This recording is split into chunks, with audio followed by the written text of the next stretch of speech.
محمد سيد الكونين والثقلين والفارقين من عرب ومن عجم۔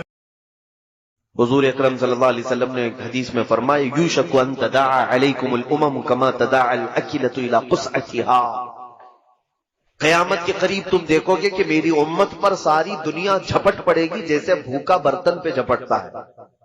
یہ بھی ہے آج ہر ایک کا ٹارگٹ مسلمان، ہر ایک کا ٹارگٹ اسلام ہے، جتنی بھی قومیں دنیا میں ہیں۔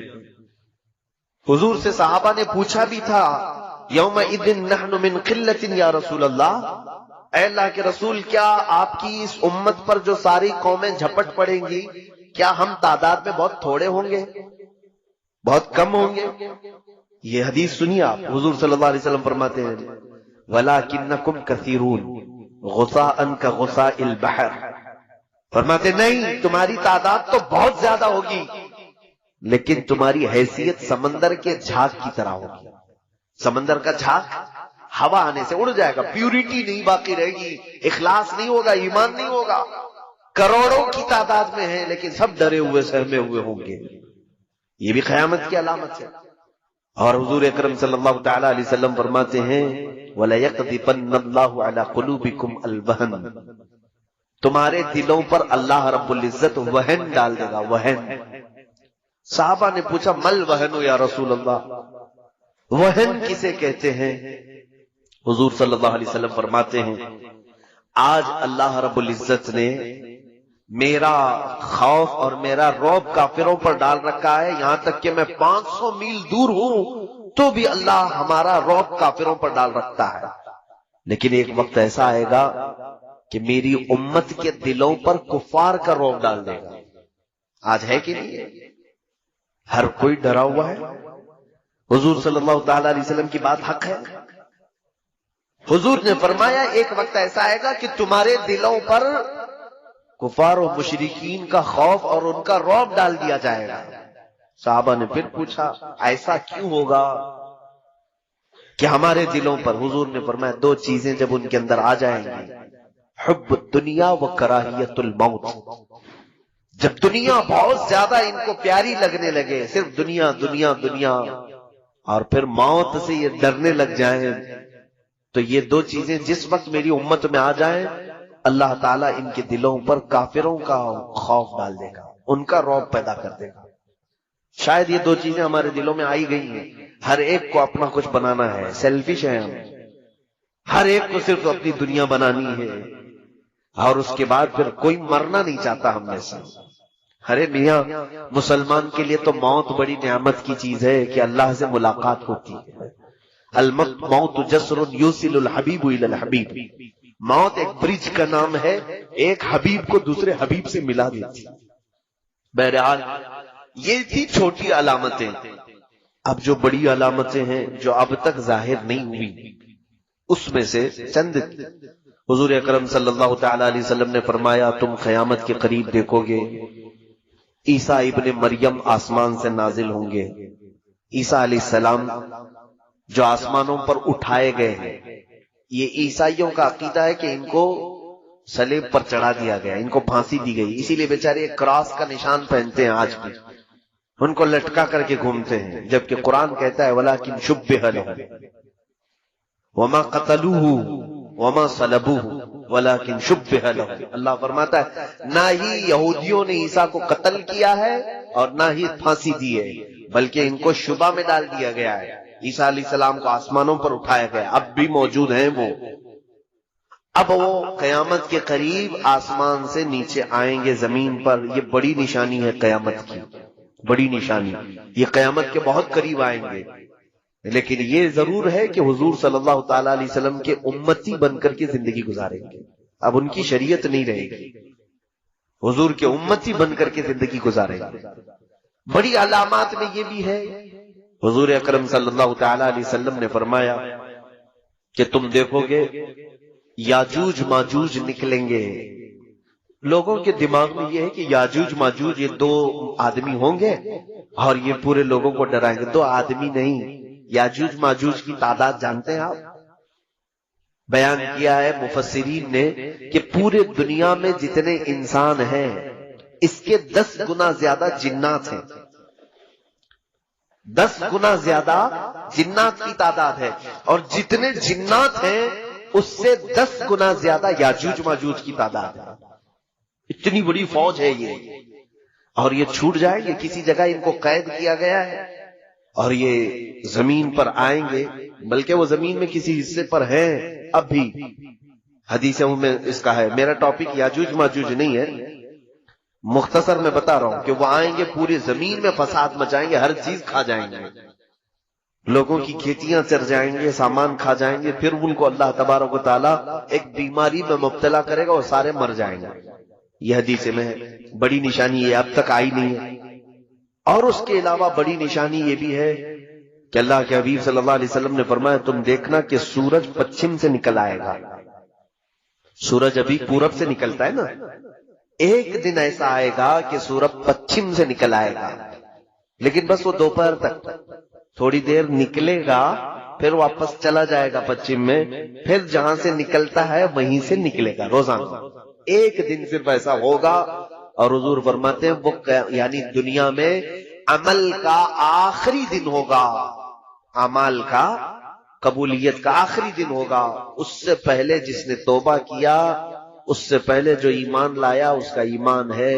سورج کے پچھم سے نکلنے کے بعد نہ کسی کی توبہ قبول ہوگی نہ کسی کا ایمان قبول ہوگا، کوئی نہیں۔ میرے عزیزو ہمیں یہ معلوم نہیں، ہم راتوں کو سوتے ہیں، پتہ نہیں کون سی صبح سورج پچھم سے نکل آئے، ڈر بھی نہیں ہے، ہمیں خوف بھی نہیں ہے۔ یہ بڑی علامتوں میں سے۔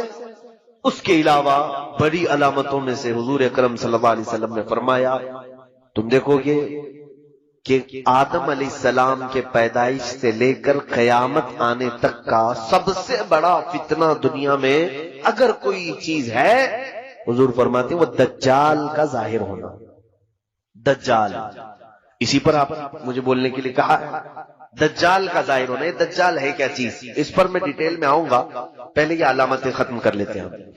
دجال کا ظاہر ہونا یہ قیامت کی سب سے بڑی علامت ہے، لیکن ساتھ میں ایک اور نشانی ہے، دابۃ الارض، ایک جانور نکلے گا جس کے ہاتھ میں ایک لاٹھی ہوگی، موسیٰ علیہ السلام کی وہ لکڑی ہوگی، اس کے ہاتھ میں سلیمان علیہ السلام کی انگوٹھی ہوگی۔ وہ جانور پوری دنیا میں گھومے گا، انسان نما جانور ہوگا، اور وہ مسلمانوں سے بھی ملے گا، کافروں سے بھی ملے گا۔ تو جس کو ایمان والا وہ دیکھے گا اس کی پیشانی پر موسیٰ علیہ السلام کے عصا سے لکیر کھینچ دے گا، اور جس کو کافر وہ دیکھے گا اپنی انگوٹھی سے اس پر سکہ مار دے گا۔ تو جس کے پیشانی پر نشان لگ گیا وہ مومن ہی انتقال کرے گا، اور جس کی پیشانی پر اس نے انگوٹھی سے تھپا مارا وہ کافر ہی مرے گا۔ وہ لاسٹ فائنل کرنے کے لیے آتا ہے دابۃ الارض۔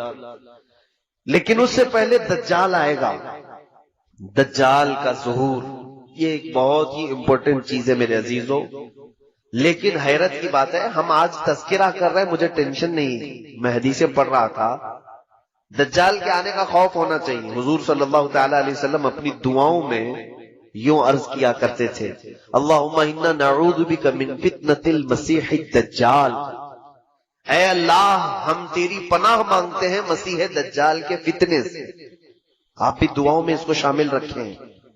فرمایا کہ جب وہ دجال ظاہر ہوگا تو اس قدر آزمائش میں مبتلا کر دیا جائے گا ایمان والوں کو، وہ 40 دن میں پوری دنیا گھوم لے گا، بہت فاسٹ ہوگا، پوری دنیا میں جائے گا، اور اس کے ایک ہاتھ میں جنت ایک ہاتھ میں دوزخ کی شکل وہ بنا کر کے لائے گا، دکھائے گا، اصلی جنت اور اصلی دوزخ نہیں، لیکن وہ لوگوں کو یہ دکھائے گا کہ میرے سیدھے ہاتھ کی طرف دیکھو، اس میں باغیچے ہیں، لہلہاتے ہوئے باغ ہیں، اس میں نہریں ہیں، اور بائیں ہاتھ میں آگ اگل رہی ہے۔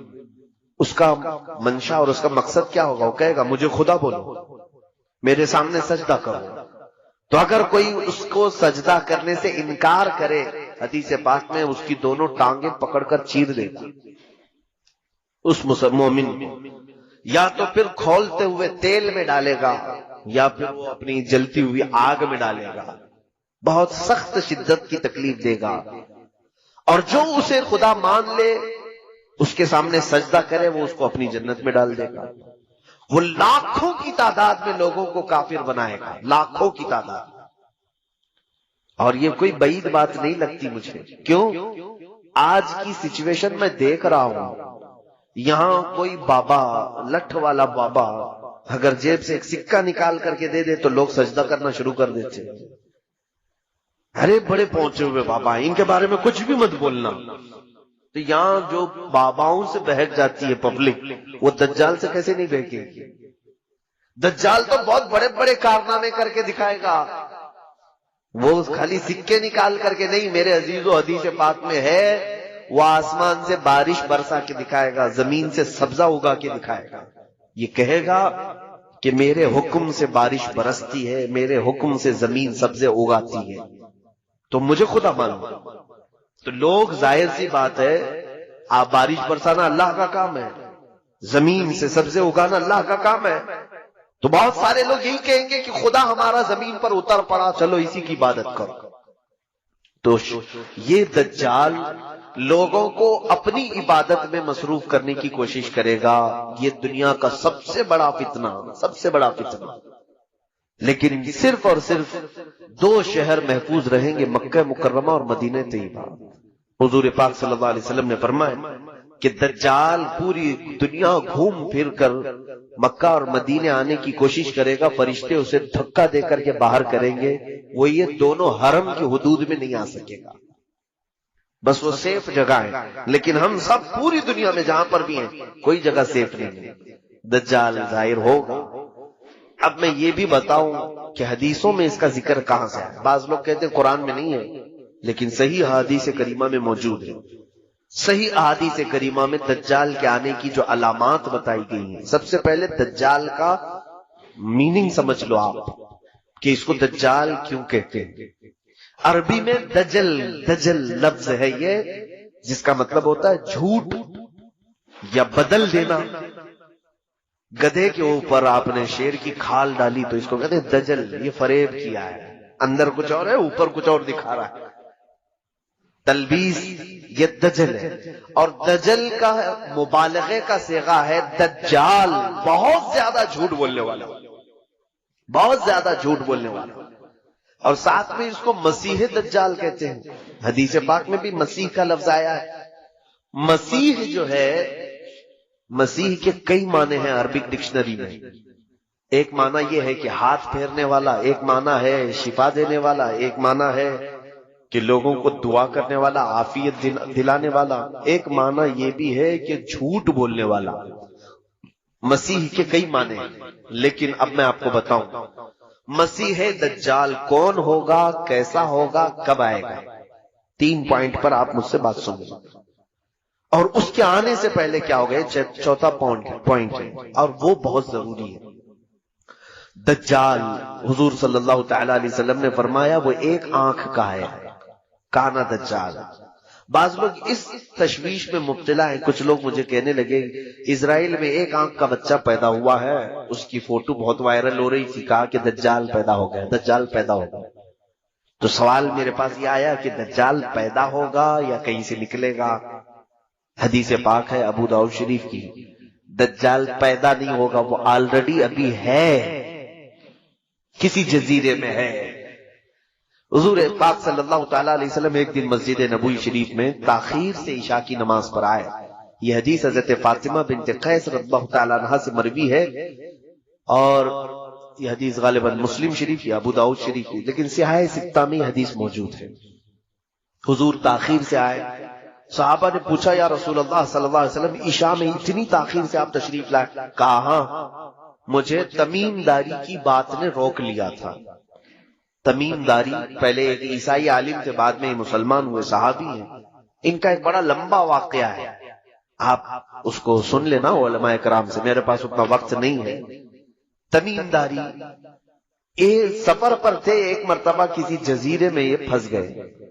تو انہوں نے حضور صلی اللہ تعالی علیہ وسلم کو ایک واقعہ بتایا کہ سمندر کے سفر میں جہاز جو ہے بہک گیا اور ہچکولے کھاتے ہوئے غرق ہونے کے قریب تھا، لیکن ایک جزیرے میں پتہ نہیں کہاں پر، جزیرہ سمجھتے ہیں نا، آئی لینڈ، بیچ میں سوکھی جگہ اور چاروں طرف سے پانی ہو، اس کو آئی لینڈ جزیرہ کہتے ہیں۔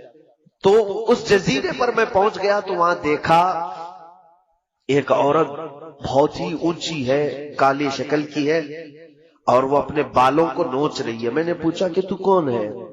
تو اس نے کہا میں جاموس ہوں، یا کوئی لفظ اس نے کہا۔ جاموس تو عربی میں بھینس کو کہتے ہیں، لیکن الفاظ یہ ہیں، کہا میں دجال کی عورت ہوں، میں تجھے اور ایک چیز دکھاتی ہوں۔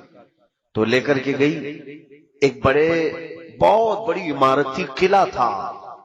وہاں جا کر کے دیکھا، یہ کہتے ہیں کہ اندر ایک بھیانک شکل والا، جس کی ایک آنکھ تھی کالا قسم کا، وہ اپنے بالوں کو نوچ رہا تھا اور زمین سے آسمان کی طرف اچھل کود کر رہا تھا۔ بہت توجہ سے سنی اس حدیث کو۔ تو میں قریب گیا اور پوچھا تم کون ہو؟ تو اس نے کہا میں دجال ہوں، میں دجال ہوں۔ یہ شاید ہو سکتا ہے کہ ہم سب کو عبرت کے لیے ایک شخص کو دکھا دیا گیا، ورنہ سب کے لیے پاسبل نہیں ہوگا۔ آج بھی بعض لوگ اس حدیث کی تشریح کرتے ہوئے یا تحقیق کرتے ہوئے، مجھ سے بھی کئی لوگوں نے پوچھا برموڈا ٹرائنگل شاید وہی جزیرہ ہوگا۔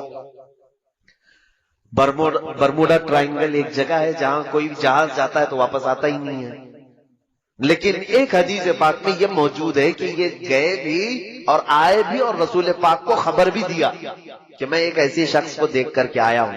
لیکن سنیے دجال نے کیا کہا ان سے کیا پوچھا؟ اس نے پوچھا دجال نے، کیا امیوں کا نبی ظاہر ہو گیا ہے؟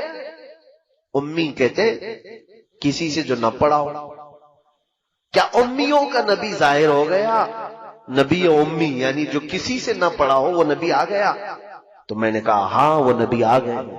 کہا اس کے ماننے والے، اس کی اطاعت کرنے والے پیروکار سب عبادت کر رہے ہیں، سب اس کی پیروکاری کر رہے ہیں، اطاعت کر رہے ہیں؟ تو میں نے کہا ہاں بہت دل سے کر رہے ہیں، اس نبی کی اطاعت بڑھتی جا رہی ہے۔ تو اس دجال نے کہا تو پھر ابھی میرے آنے میں بہت وقت ہے۔ اس نے کیا کہا؟ تو ابھی ان کے لیے خیر ہے، میرے آنے میں وقت ہے، جس کا مطلب یہ نکلتا ہے کہ جس وقت نبی امی کی امت حضور کی اطاعت چھوڑ دے گی دجال ظاہر ہوگا، وہ آئے گا۔ اسی لیے تو اس نے پوچھا کہ اطاعت ہو رہی کہ نہیں ہو رہی ابھی تک۔ یہ ایک حدیث پاک ہے۔ اس کے علاوہ کئی حدیثیں ہیں جو میں ہو سکے تو کسی بک میں کوٹ کر کے بتا دوں گا۔ مجھے معلوم ہے، میں نے اپنے بھائیوں سے کہا تھا، بچوں سے جنہوں نے پروگرام ارینج کیا ہے، جتنے ایجوکیٹڈ لوگ بیٹھے ہوئے ہیں سب کے ہاتھوں میں ایک نوٹ بک ضرور تھمائیں اور ایک قلم، میری تقریروں کو نوٹ کرتے جائیں، جو چیز اچھی لگے اس کو کوٹ کریں۔ دیکھیں یہ روایتی جلسہ نہیں ہے، آپ جو راتوں میں چلا چلی والے جلسے کرتے ہیں، میں ایک چاہتا ہوں کہ کوئی بیداری اور آپ کے اندر علم کی ایک طلب اور تشنگی اور بڑھتی جائے اور کچھ فائدہ لے کر کے جائیں۔ اس کے لیے یہ ضروری ہوتا ہے کہ آپ تقریر سن کر کے واہ واہ سبحان اللہ نعرے لگا کر سو نہ جائیں، بلکہ اس کو یاد رکھیں اور دوسروں تک پہنچانے کی کوشش کریں کہ میرے پاس ایک ایجوکیشن یہ آیا ہے، تو بھی میرے بھائی سن لے۔ اسی لیے ہم نے یوٹیوب کے چینل وغیرہ چلائے، صرف واحد ہمارا مقصد یہی ہے کہ علم چھپایا نہ جائے، دوسروں تک پہنچ جائے۔ اب دجال کے متعلق یہ بات سنیے۔ ایک حدیث پاک یہ ہوئی، سیدنا ابو بکر صدیق رضی اللہ تعالیٰ عنہ سے بھی حدیث پاک ہے، یہ مسلم شریف کی حدیث میں موجود ہے کہ آپ نے فرمایا کہ حضور صلی اللہ تعالیٰ علیہ وسلم نے دجال کا ذکر فرمایا اور ارشاد فرمایا وہ مشرق کی طرف سے ظاہر ہوگا۔ تو پوچھا گیا مشرق کدھر؟ کہا خراسان کی طرف۔ خراسان جانتے ہیں؟ خراسان یا افغان اور ایران کے علاقے کو خراسان کہتے ہیں۔ تو یہاں سے بھی ٹینشن ختم ہو گیا۔ کچھ لوگ جو ہے عرب سے کہہ رہے ہیں، امریکہ سے، نہیں ضروری نہیں، حدیثوں میں مشرق کا لفظ آیا اس طرف سے آئے گا۔ تو جب بھی آئے گا اس کے آنے سے پہلے کیا ہوگا؟ میں نے 2 پوائنٹ تو پہلے بتا دیے تھے۔ کون ہے اس کے بارے میں میں نے بتایا، وہ سب سے زیادہ جھوٹا ہوگا، یعنی جو خدا ہی بن کر کے آیا ہے اس سے بڑا جھوٹا کون ہو سکتا ہے۔ دوسری چیز یہ ہے کہ وہ کیسا ہوگا، وہ بتایا حضور صلی اللہ علیہ وسلم نے، کہا ایک ہی آنکھ ہوگی اس کی اور کانا ہوگا، اسی لیے اس کو کانا دجال بھی کہتے ہیں، اور وہ 40 دن میں پوری دنیا گھومے گا اچھا، اب تیسری بات یہ ہے وہ کب آئے گا، اس کی ایک بات یہ ہے کہ حضرت ابو بکر صدیق نے پوچھا یا رسول اللہ صلی اللہ علیہ وسلم وہ کب آئے گا؟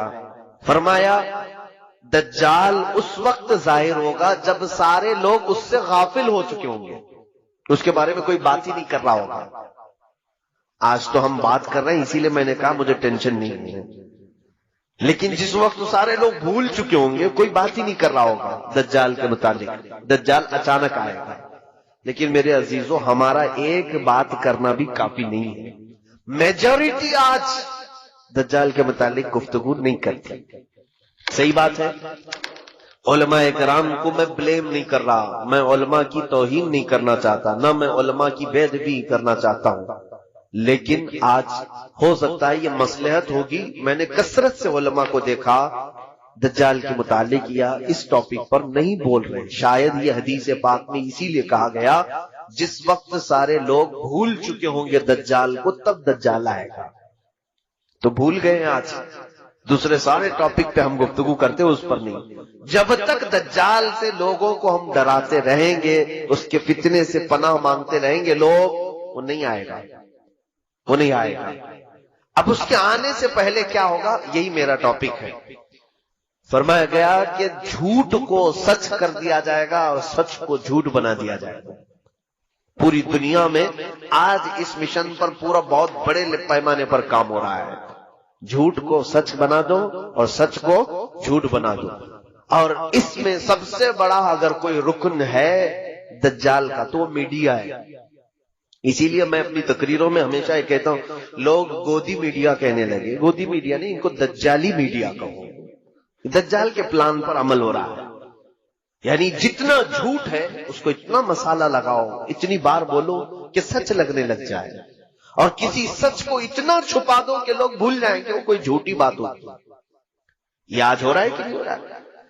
اور گناہوں کو سجا کر کے پیش کیا جائے گا کہ نئی نسل کو یہ لگے گا کہ یہ نیکی کا کام ہے۔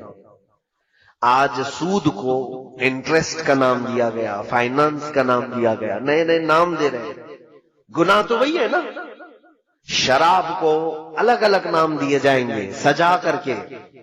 بہت سارے نوجوان ہیں ہمارے کہتے شراب نہیں پیتے، بیئر پی رہے ہیں۔ بیئر کیا چیز ہے میرے عزیزوں؟ نام بدلنے سے کوئی چیز کی حرمت نہیں بدلتی، نئے نئے نام۔ ایک بار میں پلین میں تھا، ایک ایئر ہوسٹس آئی، اس نے ایک کین دیا، سب کو دے رہے تھے، کہا یہ کریزی واٹر ہے۔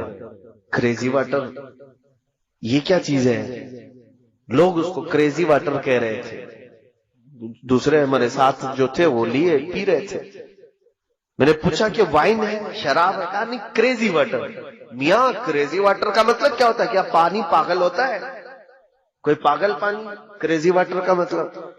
تو بغل والے نے کہا کہ یہ وائٹ الکوہل ہے، یعنی شراب جس طرح رنگیلی ہوتی ہے اس کو بالکل پیوریفائی کر دیا گیا ہے، اور اتنا ریفائن کر کے جیسے پانی ہوتا ہے ویسی پانی کی طرح اس کو بنا دیے ہیں، لیکن ہے شراب، ہے شراب لیکن بالکل پانی کی طرح بنایا گیا، اس کو کریزی واٹر کہہ رہے ہیں۔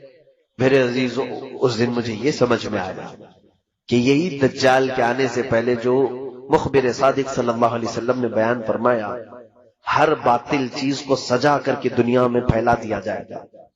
آج اس مشن پر سب سے زیادہ کام ہو رہا ہے۔ میں آپ کو اب یہ بات بتاؤں گا کہ مولانا آپ یہ دجال کے متعلق کہہ رہے ہیں کہ دجال کے آنے سے پہلے یہ ساری چیزیں ہوں گی، لیکن کون کر رہا ہے؟ میں یہ بھی بتا دوں، دجال کے آنے کا جتنا ہمیں خوف ہے، ہمیں ڈر ہے کہ نہیں ہے؟ حضور نے فرمایا کہ اس کے فتنے سے ڈرو، کہ وہ بہت بڑا فتنہ ہے، کتنوں کو بے ایمان کر دے گا، کافر بنا ڈالے گا۔ میں ابھی شروع میں ہی یہ بات کہا نا، ہم پتہ نہیں ہمارے سامنے چھوٹی بڑی چیزیں اچھمبے والی ہوتی ہیں تو ہم دل دے بیٹھتے ہیں لوگوں کے پیچھے۔ دیکھتے نہیں کتنے ایسے ڈھکوسلے پیروں کے پیچھے پھر رہے ہیں، اچھے پیروں کی بات نہیں کر رہا ہوں۔ ہمارے علاقے میں بہت سارے ایسے ہیں ساؤتھ سائڈ میں جو ایک وقت کی نماز نہیں پڑھتے، عورتوں سے اپنے جسموں کی مالش کرواتے ہیں، ان کے ہزاروں مریدین ہیں۔ ایک بابا ہے، اس کو دودھ سے لوگ نہلاتے ہیں، عورتیں نہلاتی ہیں، اس نے تو اپنے گھر کے سامنے کعبہ تک بنا ڈالا ہے، کعبہ تک بنا ڈالا ہے۔ کیوں ان کے پیچھے پبلک ہے؟ میں نے پوچھا کہ تم پاگل ہو، مسلمان ہو؟ اس بابا نے تو خالی اتنا ہی دکھایا، جب دجال بارش برسا کے دکھا دے گا، سبزہ اگا کر کے دکھا دے گا، تب تو یہ قوم تو اس کو اللہ ہی کہنے لگ جائے گی، اس کو تو خدا مان بیٹھے گی۔ اسی لیے دجال پوری دنیا کا سب سے بڑا فتنہ ہے جو حضور نے فرمایا۔ اب اندازہ کیجیے آپ، رسول کریم صلی اللہ تعالی علیہ وسلم جس کے فتنے سے پناہ مانگتے ہو، وہ فتنہ کتنا بڑا ہوگا۔ نبی آخر الزمان صلی اللہ علیہ وسلم خود دعا کرتے تھے، اے اللہ مجھے دجال کے فتنے سے بچا۔ وہ کتنا بڑا فتنہ ہوگا۔ اس لیے ہم لوگوں کو ہلکے میں نہیں لینا ہے اس کو۔ اچھا، میں جو بات کہہ رہا تھا، ہم جتنا اس کے فتنے سے ڈرتے ہیں، دنیا میں ایک قوم ایسی ہے جو اس کا شدت سے انتظار کر رہے ہیں۔ دجال کو وہ بہت زیادہ چاہتے ہیں، بہت زیادہ محبت کرتے ہیں، اور اس کے آنے کے لیے جانے کیا کیا کر رہے ہیں۔ ہم ڈر رہے ہیں نا، ہم تو اس کے فتنے سے ڈرے۔ دنیا میں ایک قوم ہے جو دجال کے آنے کا انتظار کر رہی ہے، وہ یہودی قوم ہے، جیوز جو ہیں، یہودی اسرائیلی۔ میں اس کو کھل کر کے بول رہا ہوں۔ ایک بات مجھے معلوم ہے، میرے استاد مصر میں انہوں نے بتایا بھی تھا کہ یہودی اس وقت دنیا میں اتنے منصوبے بناتے ہیں، اور ان کے خلاف جو بولتا ہے اس کو یا تو مار ڈالتے ہیں، یا اس کے خلاف ایسی سازشیں رچتے ہیں کہ وہ بند ہو جائے، قید ہو جائے، یا تو پھر اسے خرید لیتے ہیں۔ یہ تو میں تقریباً 10 سال سے بول رہا ہوں۔ مجھے اس بات کا خوف نہیں ہے۔ جس وقت تک اللہ نے زبان رکھی ہے، میں امت محمدیہ کو حضور کی امانت سپرد کر کے رہوں گا۔ جب اللہ کو منظور ہو وہ میری زبان بند کرا دے، اور رب تبارک و تعالیٰ کے چاہے بغیر کچھ نہیں ہوتا۔ اس بات کو سن کر کے چلے۔ اگر کسی کو سننے میں اور محفل میں بیٹھنے سے ڈر لگتا ہے کہ یہ کوئی ہارر ٹاپک ہے، تو خدا حافظ کہہ سکتے ہیں، اپنے بستر پہ جا بھی سکتے ہیں۔ میری طرف سے کوئی زور زبردستی نہیں ہے بیٹھنے کی، لیکن اگر کسی کو کچھ نالج لینا ہے تو بیٹھ سکتے ہیں۔ دجال کے متعلق سب سے زیادہ اگر کسی کو انتظار ہے تو یہودیوں کا ہے، اسرائیل کو۔ اب ان کی کتابوں میں ان کے بڑے لوگوں نے لکھا ہے کہ دجال اس وقت تک نہیں آئے گا جب تک اسلام اور مسلمانوں کو رسول سے دور نہیں کر دیا جائے گا۔ سب سے اہم چیز ہے یہ۔ ان کو کیا چاہیے؟ دجال چاہیے۔ اور دجال کے آنے کے لیے دروازہ کیا ہے؟ پوری دنیا کے مسلمان اپنے نبی سے دور ہوں، کیونکہ دجال نے بھی اس حدیث میں نے بتایا نا، پوچھا نا تمیم داری سے کہ وہ آخری نبی آ گئے، تو انہوں نے کہا آ گئے۔ اس نے پوچھا کیا ان کی امت ان کی اطاعت کر رہی ہے؟ تو انہوں نے کہا اطاعت کر رہی ہے۔ تو دجال نے کیا کہا؟ ابھی میرے آنے کا وقت نہیں۔ اب ان کو دجال چاہیے، کیوں؟ یہ کہتے ہیں ہمارا وہ مسیحا ہے۔ دجال کے آنے کے لیے روزانہ صبح اور شام میں دعائیں ہوتی ہیں اسرائیل میں، روزانہ دعائیں ہوتی ہیں، اور وہ اس لیے دعا کرتے ہیں کہ وہ ہمارا مسیحا ہے، ہمیں تکلیفوں سے نجات دے گا، ہماری پوری دنیا میں حکومت قائم کرے گا، ہمیں موت سے بھی بچائے گا۔ ایک بات یہ بھی یاد رکھ لیں کہ دنیا میں سب سے زیادہ موت سے ڈرنے والی قوم یہودی ہے۔ وہ مرنا نہیں چاہتے کوئی بھی، وہ موت سے بہت ڈرتے ہیں۔ اسی لیے ان کا آپس میں جو ایک دوسرے کو سلام بھی جو کرتے ہیں نا، ہم السلام علیکم کہتے ہیں نا، ان کا سلام ہے ذی 1000 سال۔ فارسی میں یہ ہے ذی 1000 سال، تفسیر میں لکھا ہوا ہے یہودی آپس میں ایک دوسرے کو سلام بھی کرتے ہیں تو یوں کہتے ہیں جیو 1000 سال، جیو 1000 سال۔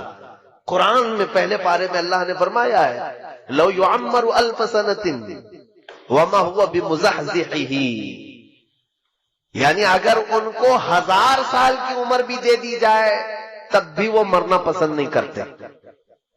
اور اللہ تعالیٰ نے ان کے رد میں جتنی آیتیں نازل فرمائی، یہ کہتے ہیں ہم اللہ کے بیٹے ہیں، ہم اللہ کے محبوب ہیں۔ پوری دنیا کیچڑ سے بنائی گئی ہے اور ہم کو جنت کی مٹی سے بنایا گیا ہے۔ پوری دنیا کو جانوروں کے پخانے سے زیادہ گندی چیز سے بنایا گیا ہے، اور ہم شعب اللہ المختار ہیں، اللہ کی پسندیدہ قوم ہے۔ کون کہتے ہیں؟ یہود، جیوز۔ یہ ایک مٹھی بھر قوم ہے۔ انہوں نے جو عقیدے بنا رکھے ہیں وہ یہ ہے کہ دنیا کی سب سے افضل ترین قوم ہم ہیں، ہمارا ہی حق ہے دنیا میں، ہر چیز پر ہمارا قابو ہونا چاہیے، اقتدار ہمارا ہونا چاہیے۔ یہ قوم ایسی ہے، یہ پوری دنیا میں کہتے تھے وقالت اليہود نحن ابناء اللہ واحباؤہ، قرآن میں اللہ نے فرمایا، یہ کہتے ہیں ہم اللہ کے بیٹے ہیں، ہم اللہ کے محبوب لوگ ہیں، سب سے زیادہ پیارے ہیں۔ تو اللہ نے ان کے رد میں آیت نازل فرمائی، جانتے ہیں اے محبوب ان کو کہہ دو، جو محبوب ہوتا ہے وہ محب سے ملنا چاہتا ہے کہ نہیں چاہتا؟ ملنا چاہتا ہے کہ نہیں؟ یہ کہہ رہے ہم اللہ کے محبوب ہیں، تو ان سے کہہ دے ذرا موت کی تمنا کریں تاکہ تمہارے محبوب سے مل لو۔ اور اللہ فرماتا وَلَن يَتَمَنَّوْهُ أَبَدًا، ہرگز یہ تمنا بھی نہیں کریں گے مرنے کی۔ جھوٹ بولتے ہیں، اللہ کے تم محبوب ہو تو پھر مرنے کی تمنا کیوں نہیں کرتے؟ جو محبوب ہوتا ہے وہ چاہتا ہے کب میں دنیا سے جاؤں میرے مولا سے ملاقات کروں۔ تو یہاں پر یہ قوم ایسی ہے جو مرنا نہیں چاہتی۔ جو امپورٹنٹ بات ہے وہ میں آپ کو بتا دوں، بہت زیادہ مسئلہ پھیلانے سے کوئی مطلب نہیں ہوگا، کل خلاصہ ملا کر کے میں آپ کو بتا دوں کہ دنیا میں اتنا اتھل پتل یہ کیوں مچائیں۔ سب کو اب تقریباً نوجوانوں کو معلوم ہو چکا ہے الومیناتی کیا ہے، فری میسن کیا ہے، اور پھر یہ جتنی ان کی تنظیمیں ہیں، خفیہ تنظیمیں، یہ کیا ہیں۔ سیکریٹ اب تو کچھ نہیں رہ گیا، یہ سب پورا ظاہر ہو گیا۔ 1 آئی، یہ ایک آنکھ کی علامت کیا ہے، ٹرائنگل کیا ہے، 66 کیا ہے، یہ سب یہودیوں نے بنائے ہوئے علامتیں۔ میں بہت سرسری انداز میں جا رہا ہوں کیونکہ پڑھا لکھا طبقہ بیٹھا ہوا ہے، اور اگر نہیں معلوم ہے تو میرے ان اشاروں پر آپ انٹرنیٹ میں سرچ کرو اور معلوم کرو کہ یہ چیزیں کیا ہیں۔ یہودیوں کی خفیہ تعلیمات ہیں۔ لیکن آپ یہ ہم سے پوچھیں گے آخر یہ کیوں ایسا کر رہے ہیں، ان کو کیا فرق پڑتا ہے، ہمارے پیچھے کیوں پڑے؟ پوری دنیا میں یہ نظام کیوں چینج کرنا چاہتے ہیں، کیوں پوری دنیا کو رد و بدل کرنا چاہتے ہیں؟ ایک ہی ان کا مقصد ہے، کیا ہے جانتے ہیں؟ یہ مرنا نہیں چاہتے، موت ان کو پسند نہیں ہے، اور یہ ہمیشہ جینا چاہتے ہیں۔ دنیا کی ہر چیز پر کنٹرول کر لیا لیکن موت پر کنٹرول نہیں ہو پا رہا۔ اب موت کس کے ہاتھ میں ہے؟ کس کے ہاتھ میں؟ اللہ رب العزت۔ ان کو بھی معلوم ہے، ان کو بھی معلوم ہے موت اللہ کی طرف سے آ رہی ہے، تو کیوں نہ ہم ڈائریکٹ اس اللہ کو ہی ختم کر دیں، معاذ اللہ رب العالمین۔ یہ پلاننگ ہے، اور یہ میں کہہ نہیں رہا ہوں، آلریڈی یہ پہلے ہو چکا ہے۔ ایک ڈاکٹر ہے، میں نام ذکر نہیں کر رہا ہوں، وہ عیسائیوں کے ایک بڑے ماہر محقق ہیں، انہوں نے بھی اس چیز کی تحقیق میں لکھا ہے کہ پہلے کے دور میں نمرود کی جب حکومت تھی تب بھی یہ یہودی تھے، تو ان لوگوں نے کیا کیا تھا، نمرود جو بادشاہ ہے اس نے ایک بہت بڑا محل بنایا تھا۔ نمرود بھی بہت لمبی عمر تک جیا، بہت بڑی طاقت تھی، وہ خدا کہلاتا تھا اپنے آپ کو، لوگوں سے سجدے کرواتا تھا، لیکن اب اس کو بھی ایک ہی ٹینشن تھا، کیا؟ موت کا۔ مر جاؤں تو سارا خدا ختم، سڑ گیا۔ اس کو بھی موت نہیں چاہیے تھی۔ اس نے کیا سوچا، پوری دنیا پر میرا کنٹرول، پورے لوگ میرے سجدہ کر رہے ہیں، تو کیوں نہ میں پوری پبلک کو ملا کر کے فوج بنا لوں اور اس خدا سے لڑ لوں۔ ایک بار ٹرائی کر کے دیکھتے ہیں، اس خدا کو مار کے گرا دیں گے تو پھر اب موت حیات سب ہمارے ہاتھ میں آ جائے گی۔ یہ پلاننگ اس وقت اس نے کیا تھا، یہ ہماری کتابوں میں نہیں ہے لیکن پرانی دوسری مقدسات میں موجود ہے۔ تو اب اس نے ایک بہت بڑا ورلڈ ٹاور بنایا تھا، اس زمانے کا بہت اونچا ایک محل بنایا، عمارت بنایا، اور دنیا بھر کے سارے لوگوں کو ایک جگہ جمع کیا، سب کی زبان ایک بنایا، کہا لینگویج الگ الگ نہیں ہونی چاہیے، سب کی ایک ہی زبان، آپس میں سارے لوگ میرے وفادار، اور سب کو ٹریننگ دیا کہ خدا کے ساتھ لڑنا ہے، سب کو خدا کا باغی بنا دیا سب کو، اور سارے جوش میں، اور اتنی بلند عمارت بنائے۔ پوچھا گیا کیوں بنا رہے ہو، کہا اس پر چڑھ کر کے آسمانوں میں جاؤں گا، اس سے جنگ کروں گا خدا کو اور اس کو گرا دوں گا، میرے پاس پوری دنیا کی پبلک بھی ہے۔ نشے میں چور آدمی کہاں تک سوچتا ہے، سیاست بہت گندی چیز ہو جاتی ہے کبھی کبھار، آدمی خدا بننے کی کوشش کر ڈالتا ہے اور خدا کو مارنے کی کوشش کرتا ہے، معاذ اللہ رب العالمین۔ تو اس نے یہ پلان بنایا، اور یہ غالباً انجیل میں ہے، بہت پہلے میں نے پڑھا تھا اس نے عمارت بنایا اور اوپر چڑھا بھی، پوری پبلک کو کہا کہ تم میرے ساتھ رہو گے، سب کی لینگویج ایک ہی، تم میری حمایت کرو گے، میری فوج میں رہو گے، اور میں اب خدا سے جنگ کر رہا ہوں، ایک بار اگر میں نے اس کو مار دیا تو تم میں سے سب کو میں نے ہمیشہ ہمیشہ کی زندگی دینی ہے، ٹینشن مت لینا، کسی کو 2000 سال چاہیے لکھوا لو، میں 2000 سال دے دوں گا، کسی کو 5000 سال چاہیے میں دے دوں گا۔ تو سارے لوگ بہت شوق میں تھے کہ مرنا ہی نہیں ہے، چلو یہ ایک کام کر کے دیکھ لیتے ہیں۔ اب جب وہ اوپر چڑھا تو اب دیکھیے مقدسات جو کتابیں ہیں وہ کہتی ہیں اللہ رب العزت نے اپنے فرشتوں میں سے ایک فرشتے کو فرمایا کہ آؤ، میرے بندوں میں سے ایک بندے نے بڑی بلند عمارت بنائی ہے، چلو ذرا دیکھ لیں۔ اللہ رب العزت نے فرمایا اور آسمانوں کی طرف نزول فرمایا، اور اپنے ایک فرشتے کو، اللہ تعالیٰ کے فرشتوں کی تعداد کسی کو نہیں معلوم، معلوم ہے کتنے لاکھ، کتنے کروڑ، کتنے ارب، بلکہ اندازہ کرنے کے لیے ایک صرف میں حدیث بتا دوں، جب بھی بارش ہوتی ہے نا، حضرت ابن عباس فرماتے ہیں ہر قطرے کو ایک فرشتہ زمین پر رکھ کر جاتا ہے، اوپر سے برسایا نہیں جاتا، ایک ایک قطرے کو ایک ایک فرشتہ زمین پر رکھ کر جاتا ہے۔ بارش کے قطرے نہیں گن سکتے تو فرشتوں کو کہاں گن سکو گے؟ تو اتنے لاتعداد فرشتے ہیں، اس میں سے صرف ایک ہی فرشتے کو اللہ نے فرمایا تم جاؤ ذرا نیچے اپنے پر ہلاؤ۔ وہ فرشتہ نیچے آیا، جبرائیل کو نہیں بھیجا، میکائیل کو نہیں، اسرائیل کو نہیں، بڑے مقام والے فرشتے، ایک فرشتے کو بھیجا، اور وہ فرشتہ نیچے زمین پر آیا، اس نے صرف اپنے پر ہلایا تھا کہ یہ پوری دنیا غرق ہو گئی، اس کا سارا محل ڈھہ گیا، نمرود تباہ ہو گیا، اور اس کے بعد پھر یہ جتنے لوگ بچے تھے، کچھ اکثر تو مر گئے، جتنے بچے تھے اللہ نے فرمایا ان کی سب کی زبان کو الگ کر دو، سب کی زبان ڈیوائیڈ کر دی گئی، اس کی زبان الگ، اس کی زبان الگ، اس کی زبان الگ۔ یہ بھی اللہ کی حکمتوں میں سے ہے کہ یہ پھر ایسی پلاننگ کرنے کے لیے سب جمع نہ ہو جائے، الگ الگ کر دی گئی۔ یہ دوسری کتابوں میں موجود ہے، تو یہ پلاننگ ان کے دماغ میں آج بھی چل رہی ہے۔ فلاپ تو ہوا تھا آئیڈیا پرانے زمانے کا، اب جو اسرائیل ہے، یہودی ہے، اور اسی مقدس کتاب میں یہ بھی لکھا گیا ہے کہ اے لوگوں دیکھنا قیامت کے قریب ایک بار اور اس طرح کی کوشش کی جائے گی۔ اب بات سمجھ میں آئی آپ کے؟ اس طرح پہلے خدا سے لڑنے کا ایک پلان کیا انہوں نے، فلاپ ہو گئے اور مار دیے گئے۔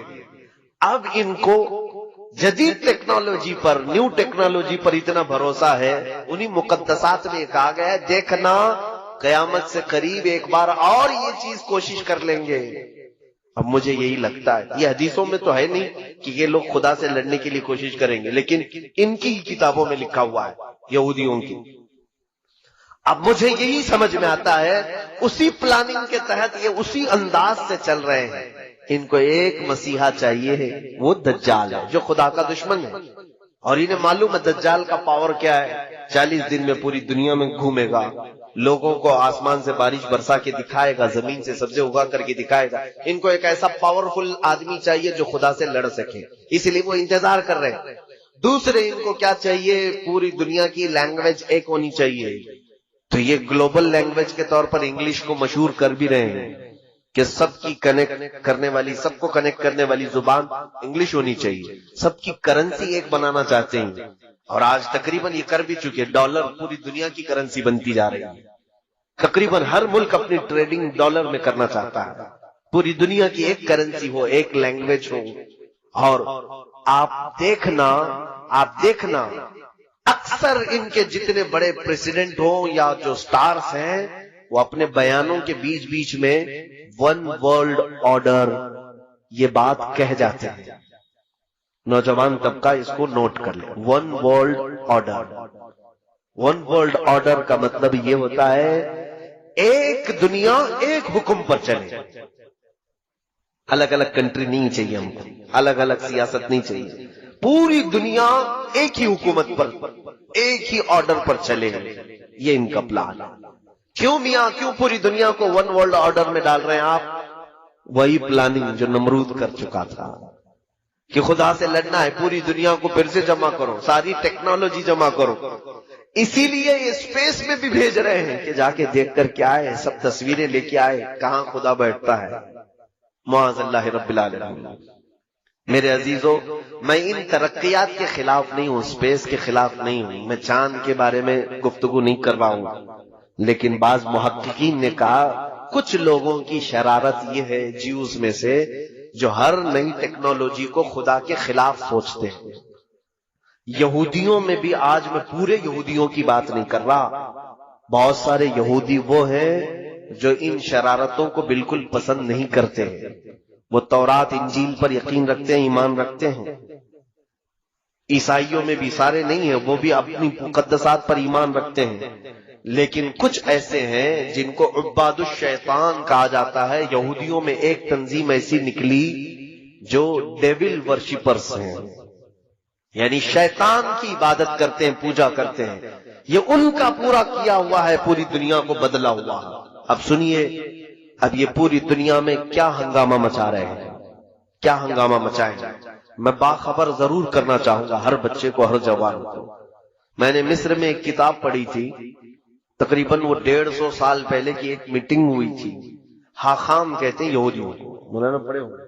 حاخام، یہ یہودیوں کے بڑے حکیم جو ہوتے ہیں ان کو حاخام کہتے ہیں. انہوں نے ایک میٹنگ لی اور اپنے حکیم سے یہودیوں نے پوچھا کہ ہم لڑکیوں کو ننگا تو کرنے کی پوری کوشش کرتے ہیں، لیکن مسلمان لڑکیاں ننگی نہیں ہوتی جلدی، یہ جلدی اپنا لباس اتار کر کے باہر آتی نہیں. ہم نے تقریباً دنیا کو ننگا کرنے کی کوشش کر ڈالی.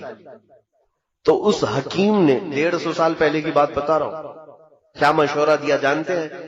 اس نے کہا تھا کہ لوگوں، تمہیں فطرت معلوم نہیں انسان کی. عورتوں کی فطرت یہ ہے کہ بچپن میں ان کو جیسا پہنایا جاتا ہے جوانی میں ویسی ہی پہنتی ہیں. اگر کوئی بچی بچپن سے دوپٹہ پہنتی ہو اور فل کپڑے پہنتی ہو، اچانک 16 سال کی عمر میں اس بچی کو آپ آدھے کپڑے پہننے کے لیے کہیں، نہیں پہن پائے گی، شرم و حیا زیادہ ہوتی ہے. آپ ہی کی بات لے لیں، ابھی آپ پینٹ شرٹ پہن رہے ہیں، فل کپڑے پہن رہے ہیں، اچانک آپ کو کہہ دیں چڈی پہنو اور ہاف بنیان پہن کے باہر آؤ، شرم لگے گی کہ نہیں لگے گی؟ حیا مانے ہوتی ہے. جو فل کپڑے پہنتا ہے وہ ہاف کپڑے میں جلدی نہیں آتا. ہاں، جس کی بچپن سے ہی ہاف کپڑے میں رکھ دیا جائے، وہ 16 سال کیا، 20 سال کیا، 40 سال کیا، وہ ننگا گھومنے میں اسے کبھی شرم نہیں آتی. اس یہودی حکیم نے کہا، اے لوگوں، مسلمان بچیاں اس لیے ننگی نہیں ہو پا رہی آج تک ہمارے پلان کے مطابق کہ ان کے گھروں میں ان کے ماں باپ ان کو فل کپڑے پہنا کر کے رکھتے ہیں، بچیوں کو دوپٹے اڑواتے ہیں، اسکارف پہناتے ہیں، جس کی وجہ سے 16 سال کی عمر میں ان پر تم محنت کرتے ہو، یہ ننگی نہیں ہو پاتی. کہا کیا کریں؟ اس یہودی عالم نے کہا، ان کی بچیوں کے کپڑے ہاف بنانا شروع کرو، بچیوں کے اوپر محنت کرو، بڑی عورتوں پر نہیں. 16 سال 17 سال کی عمر کی بچیوں پر نہیں، چھوٹی بچیوں پر محنت کرو. میں نے یہ ایک عبارت پڑھی تھی، اس کے بعد آج تک میں دیکھ رہا ہوں مارکیٹ میں جب ہم لباس خریدنے کے لیے جاتے ہیں اپنی چھوٹی بچیوں کے لیے، بہت کم ایسا لباس ملتا ہے جس میں فل سلیوز ہوتے ہیں. ہاف کپڑے کے بچیوں کو ہم سب پہنا رہے کہ نہیں پہنا رہے؟ اور ہم تو اگر کسی کو کہیں تو کہے گا، کیا مولانا ابھی سے پردہ فرض ہو گیا؟ 2 سال کی بچی ہے، 3 سال کی بچی ہے، کیا ابھی سے ہم اس کو برقع پہنا دیں، نقاب پہنا دیں؟ میاں، نقاب اور برقعے کی بات میں نہیں کر رہا ہوں، انجانے میں ہم اس کو ننگا بنانے کی عادت ڈال رہے ہیں. آج ہی سے ہم اس کو ننگا رہنے کی عادت ڈال رہے ہیں. یہ ہمارا نہیں میرے عزیزو، 150 سال پہلے کی یہودی عالم نے، حاخام نے اپنے یہودیوں کو کہا تھا کہ مسلمان بچیوں کو اگر ننگا کرنا ہے تو ان کی بچیوں کے کپڑے ہاف بناؤ. جاؤ آج مارکیٹ میں دیکھ لینا، آپ مارکیٹ میں دیکھو، آج کپڑے تو ایسے ہم پہنا رہے ہیں. اکثر مسلمانوں کو ہم نے دیکھا کہ وہ دکان میں جا کر کے یہ پوچھتے ہیں کہ ویسٹرن سٹائل کے کپڑے چاہیے بچیوں کے لیے، اور ان کے لیے الگ سے کپڑے دکان والے دیتے بھی ہیں کہ اسکرٹ ہونی چاہیے چھوٹا سا، اور بچیوں کو کندھے شولڈر دکھ رہے ہوں، ان کے جسم کے اعضاء ظاہر ہو رہے ہوں. اور وہ بچی جوان جب ہوتی ہے تو فل کپڑوں میں اپنے آپ کو انکمفرٹیبل محسوس کرتی ہے. اگر اس کو اچانک برقع پہنا کہ کیا مجھے قید کر رہے ہو، بچپن سے تمہیں چھوٹے چھوٹے کپڑے پہنتی تھی، ابھی تم اسکارف ڈالو گے، دوپٹہ ڈالو گے، کیا کیا ڈالو گے میرے اوپر، چلاتی۔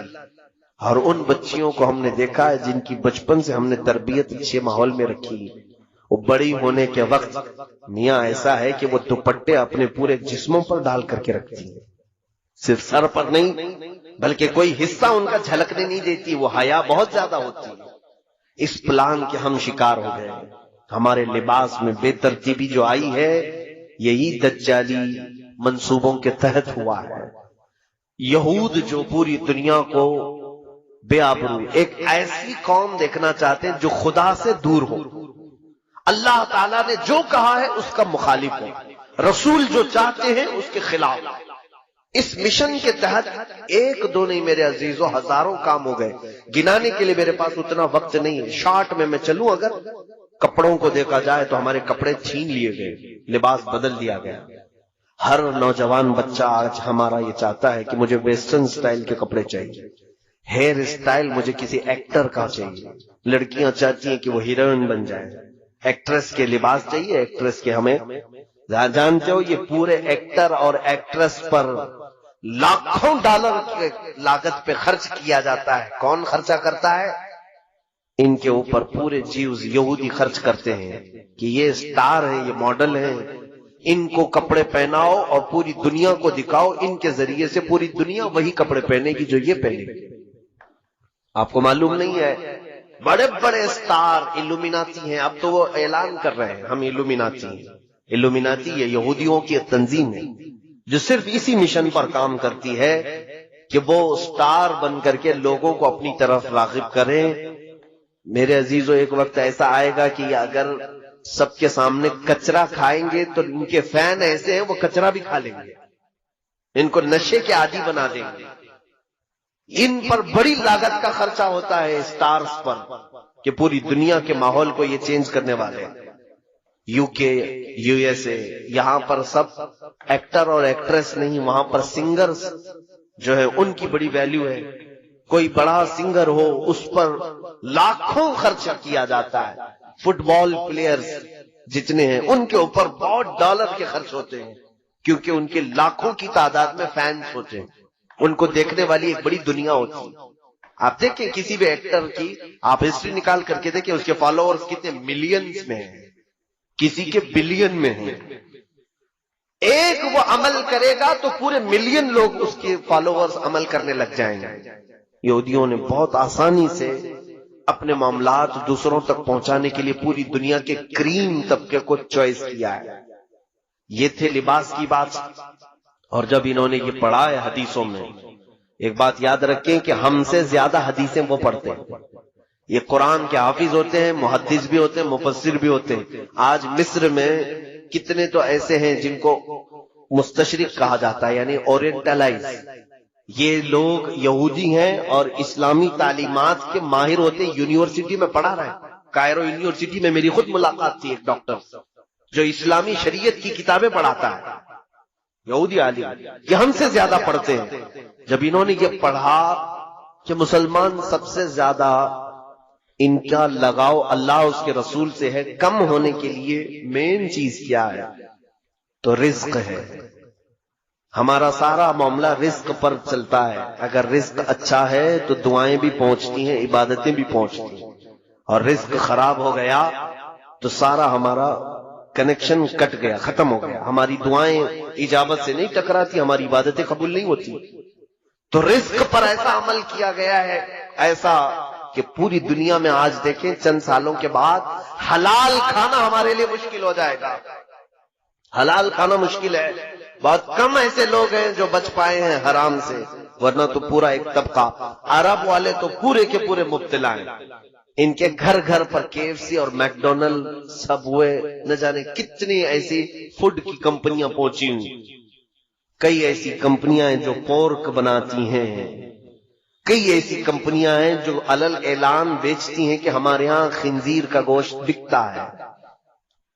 خود ممبئی میں ایک مسلمان پیزا کا ایک ہوٹل چلاتا ہے، مسلمان ہے، اس کے پاس دونوں سیکشن ہیں، پیزا نان ویج اور ویج کا۔ نان ویج کے پیزے میں اس نے خنزیر کا گوشت ملا کر کے بیچتا ہے، بیچتا ہے، اور اس سے سوال بھی کیا گیا تو کہتا ہے یہ تو آپ کی چوائس ہے، چاہے تو آپ کھائیں نہیں تو نہ کھائیں، میں زبردستی تھوڑی نہ بیچ رہا ہوں۔ میرے عزیزوں، کھانے کی چیزوں کو اتنا بدل دیا گیا، اسی لیے میں کہتا ہوں اپنا ٹیسٹ بدل لو۔ بہت زیادہ زبان کو لذتوں کا عادی مت بنانا، ورنہ حرام چلا جائے گا پیٹ میں۔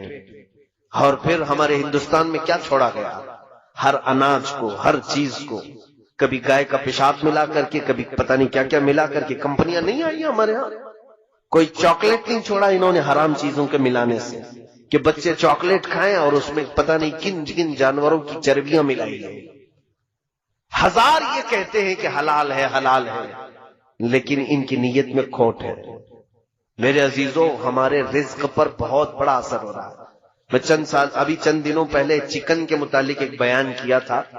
میں حرام نہیں کہتا ہوں گوشت کو، چکن کو، لیکن وہ ہو سکے تو آپ سن لینا۔ یہ جو برائلر چکن جو بنائی گئی ہے، یہ 1960 کی پیداوار ہے، اس سے پہلے یہ سفید مرغیاں تھی نہیں دنیا میں۔ یہ جو برائلر چکن آپ جو دیکھ رہے ہیں نا، یہ بعد میں ایجاد کی گئی ہے، اس کو بنایا گیا ہے کراسنگ کے ذریعے سے، اور اس کی فارمنگ جو ہوتی ہے سیم فارمنگ خنزیر کی بھی ہوتی ہے۔ امریکہ میں سب سے زیادہ طلب جس گوشت کی ہے وہ خنزیر کی ہے، پگ کی، اور اس کو کھلا کر کے جتنی جلدی بڑا کیا جاتا ہے، کیونکہ اس کی مارکیٹ ہے وہاں پر، ان کو جلدی جلدی گوشت چاہیے۔ خنزیر بڑا نہیں ہوگا تو گوشت کیسے ملے گا؟ تو جلدی بڑا کرنے کے لیے خنزیر کو جو چیز کھلائی جاتی ہے وہی انڈیا، پاکستان یا سب جگہ پر ان کے فیڈز میں، مرغیوں کے، چکن کے فیڈز میں وہی چیز کھلائی جاتی ہے جو خنزیر کو کھلاتے ہیں۔ اسی لیے تو یہاں مرغیاں 40 دن میں بڑی ہوتی ہیں۔ ہمارا خود بھی فارم ہے، میرے بھائی فارم چلاتے تھے مرغیوں کے، مجھے معلوم ہے 40 دن نہیں ہوتا کہ یہ مرغی 2 کلو کی ہو جاتی ہے۔ کیسے؟ آپ اپنے گھر میں پال کر کے دیکھیں، 6 مہینے میں بھی بچہ ہی دکھتی ہے۔ یہ حیرت سے بہت تیزی سے بڑھاتے۔ یہ میرا ٹاپک نہیں ہے، لیکن میں آپ کو کہہ رہا ہوں کہ ہماری غذا پر بہت زیادہ کوشش کی گئی ہے کہ حرام کی آمیزش ہو جائے، تاکہ ان کی دعائیں قبول نہ ہو، ان کی عبادتیں قبول نہ ہو، اور ان کا اللہ رب العزت سے جو قریبی تعلق ہے وہ ڈسکنیکٹ ہو جائے۔ اسی لیے آج ہم کثرت سے دعائیں مانگ رہے ہیں، اللہ کی رحمت مانگ رہے ہیں۔ ہمارے ساتھ کیا ہو رہا ہے؟ حضور پاک صلی اللہ تعالی علیہ وسلم نے فرمایا، جب تک تمہارے پیٹ میں حرام لقمہ ہوگا تمہاری کوئی دعا اللہ تک نہیں پہنچتی، کوئی دعا نہیں جائے گی۔ اور یہ چاہتے ہیں کہ ہمارے جسموں میں حرام لقمے پڑے رہے اور ہم دعا کرتے رہے، ہماری کوئی دعا قبول نہ ہو۔ کپڑوں کو لے کر کے اور اس کے علاوہ رزق کو لے کر کے، دوائیوں کا معاملہ تو بہت ہی بڑا ڈیفیکلٹ ہے میرے عزیزوں۔ ایک پورا ڈرگ مافیا ہے پورے ورلڈ میں، انہوں نے دوائیوں کو ایک دھندا اور بزنس بنایا ہوا ہے۔ میڈیکل لائن ایک ایسی چیز ہے، اس پر ہی مجھے 2 گھنٹے بولنا پڑ جائے گا۔ یہ پوری دنیا میں جو دوائیاں بنائی جا رہی ہیں، کہاں دوائیاں بنتی ہیں ذرا تحقیق کر لو۔ میں بار بار یہی افسوس جتاتا ہوں، ہمارے بچوں کو گیم کھیلنے سے فرصت نہیں، انٹرنیٹ میں فلمیں اور سیریل اور پتہ نہیں ڈرامے دیکھنے سے فرصت نہیں۔ کاش یہ کچھ نالج والی باتیں بھی اپنے موبائل سے دیکھ لیتے۔ قرآن و حدیث مستقبل کے بارے میں کیا بتا رہے ہیں، یہ بھی انٹرنیٹ میں بہت ساری چیزیں موجود ہیں۔ میں خود بھی تو مطالعہ کرتا ہوں، میرا سارا مواد میرے موبائل میں پڑا ہوا ہے۔ میں کہاں کہاں کتابیں اٹھا کر کے چلوں؟ تاریخ کی جتنی کتابیں میں نے پڑھی ہیں میرے انٹرنیٹ موبائل سے پڑھی ہیں، اکثر کتابیں۔ یہ ہمارا طبقہ کیوں نہیں پڑھتا آج؟ ہمارے نوجوان جو رات میں گیم کھیلنا شروع کرتے ہیں تو فجر ہو جاتی۔ کیا اللہ رب العزت کو تمہیں جواب نہیں دینا ہے کہ رات کس کام میں تم نے گزاری ہے؟ میرے عزیزوں، وقت بہت ہی تنگ ہمارے اوپر آ رہا ہے۔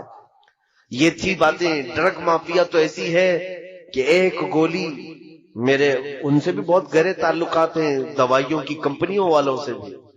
75 پیسے کی جو گولی بنتی ہے وہ مارکیٹ میں 40 روپے 50 روپے کی بکتی ہے۔ ایک سٹنٹ جو لگایا جاتا ہے، یعنی بائی پاس سرجری کرنے والے یا پھر انجیوگرافی، انجیوپلاسٹی جن کو ہوتی ہے، سٹنٹ لگاتے ہیں، $1 کا ہوتا ہے۔ $1 تقریباً 70 روپے کا سٹنٹ، اور اس کی قیمت یہاں پر 1 لاکھ 2 لاکھ روپے لی جاتی ہے۔ خیر یہ تو ان کی تجارت ہے، لیکن جانتے ہیں آپ کئی بیماریاں جان بوجھ کر کے وائرس کے طور پر پھیلائی جاتی ہیں. ہمارے ایک ڈاکٹر شفیق ہیں، ان کی تحقیق ہے، وہ کہتے ہیں کینسر یہ کوئی بیماری ہے نہیں، یہ وائرس ہے جو چھوڑا گیا ہے، اس کا علاج موجود ہے، لیکن چاہتی نہیں پوری ڈرگ مافیا کہ وہ علاج ہو جائے. اگر یہ علاج بہت چھوٹی چھوٹی پتیاں ہیں، افغانستان کی کچھ پتیوں سے ایک ڈاکٹر صاحب نے علاج بھی کیا کینسر کا. وہ کہتے ہیں ان پتیوں پر اور اس کے جوس پر امریکہ نے پابندی لگا دی کہ لا نہیں سکتے تم. کیوں؟ یہ نہیں چاہتے کہ کینسر والے صحیح ہو جائے. کیوں؟ کینسر جتنا بڑھے گا اتنا مال ڈرگ مافیا کو پہنچے گا، اتنی زیادہ، کروڑوں نہیں اربوں کی تجارت ہے یہ. میرے عزیزوں، پوری دنیا میں گولڈ پر قبضہ اگر کسی کا ہے تو انہی کا ہے. سنا ایک لفظ پر آپ توجہ دیں، آپ کو میں بتاتا ہوں. ان کو کیا کہتے ہیں؟ یہودیوں کو انگلش میں کیا کہتے ہیں؟ معلوم ہوگا نا آپ کو، جیوز. اور دنیا میں آپ دیکھنا سونے کی، گولڈ کی جو بھی دکان ہے اس کو کیا کہتے ہیں؟ جیولری. کیا کہتے ہیں؟ جیولری. یہ جیوز کا لفظ جیولری کے اندر ساتھ میں رکھا جاتا ہے. وہ یہ تمہیں احساس دینا چاہتے ہیں کہ سونے پر صرف ہمارا حق ہے، سونے پر صرف ہمارا حق ہے. اور یہ بھی آپ کو میں بتاؤں کہ ان کی پلاننگ کہ پوری دنیا میں سونے اور چاندی کو یہ قبضہ کریں گے اور یہ جو بولیں گے وہ کرنسی چلے گی. آج دیکھیں یہ کرنسی کا معاملہ بڑا ڈیفیکلٹ ہے. مجھے آج اعلیٰ حضرت فاضل بریلوی کی یاد آتی ہے. سرکار امام احمد رضا خان فاضل بریلوی رضی اللہ تعالیٰ عنہ 100 سال پہلے ہی ایک رسالہ لکھا ہے، کفل الفقیہ الفاہم فی احکام القرطاس والدراہم. اس پہلے زمانے میں کرنسی کیا چلتی تھی جانتے ہیں آپ؟ سونے کے سکے، چاندی کے سکے. توجہ چاہوں گا، سونے کے سکے، چاندی کے سکے. سونے کے سکوں کو دینار کہتے تھے اور چاندی کے سکوں کو درہم کہتے تھے. درہم اور دینار چلتے تھے پہلے. اب سنیے گا، سونے کا ایک سکہ ہے اور چاندی کا ایک سکہ ہے، اس کی اپنی ایک ویلیو ہے کہ نہیں ہے؟ وہ سونے کا ہے میاں. آج اگر ظاہر سی بات ہے کسی بھی سکے پر بادشاہ کی فوٹو ہوگی جو اس وقت بادشاہ چل رہا ہے، چلے بادشاہ ختم ہو گیا، دوسرا بادشاہ آ گیا، کیا وہ سکہ بیکار ہو جائے گا؟ سکہ خراب ہو جائے گا؟ نہیں، صرف فوٹو بدلنا ہے. جاؤ میلٹ کرو، سنار کو دو، وہ میلٹ کر کے دوسرا سکہ بنا دے گا، لیکن اس کی ویلیو ہے کہ نہیں؟ چلے حکومت ختم ہو گئی، جو سکے چل رہے تھے چاندی اور سونے کے، لے جاؤ سب بیچو. ارے آپ کو تو کلو کے وزن پر قیمت ملے گی. سونے اور چاندی کی ویلیو ہے کہ نہیں؟ یہ یہودیوں نے پوری دنیا سے سونے اور چاندی کے سکوں کو ہٹا دیا اور اس کی جگہ پر کاغذ کے ٹکڑے لائے. کاغذ کے ٹکڑے، پہلے نوٹ تھی نہیں پوری دنیا میں کہیں پر. یہ کاغذ کے ٹکڑوں کو لائے اور اس پر لکھ دیا 1000، تو اب ہم سمجھ رہے ہیں 1000. اس پر لکھ دیا 2000، ہم سمجھ رہے ہیں 2000، جبکہ وہ کاغذ بھی اتنا ہی ہے جتنا نیوز پیپر والا کاغذ ہے. کوئی فرق نہیں ہے پیپر میں. ہاں تھوڑا اچھا کاغذ استعمال کرتے ہوں گے، پرنٹ نکال سکتے ہیں آپ، لیکن وہ کاغذ اس کی ویلیو ہے اپنی. وہ تو ابھی ابھی ہمارے سب کو سمجھ میں آ چکی ہوگی. 2 سال پہلے صاحب نے اعلان کیا تھا رات میں کہ آج سے 9 بجے کے بعد 1000 اور 500 کے نوٹ کی ویلیو ختم. تو دوسرے دن وہ کیا ہو گئے؟ آج اگر آپ کے جیب میں 1000 روپے کی پرانی نوٹ ہو تو آپ کو مجرم سمجھ کے پکڑ کے لے جائیں گے. عزیزو، یہ کرنسی ایسی ہے کہ اس کی اپنی ویلیو نہیں ہے. اگر کسی کے پاس اس زمانے کے، چلیے میں کہتا ہوں 1000 کے نوٹ جمع ہیں، بہت سارے ہیں، بھول گئے تھے آپ چینج کرانا، انہوں نے تو ٹائم بھی دیا تھا 2 مہینے کا، چینج کرا لو، بھول گئے تھے، ابھی اب کہیں تھیلی سے نکلا. آج کے زمانے میں کہاں لے کے جاؤ گے آپ؟ 1000 کے نوٹ ہیں، کہاں لے کے جاؤ گے؟ RBI بھی نہیں لے رہی ابھی.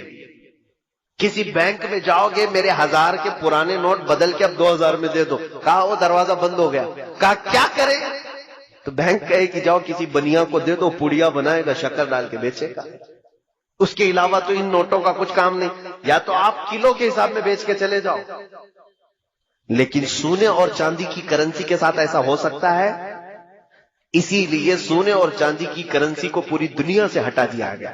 یہ چاہتے ہیں کہ کرنسی صرف اور صرف نوٹ کی چلے.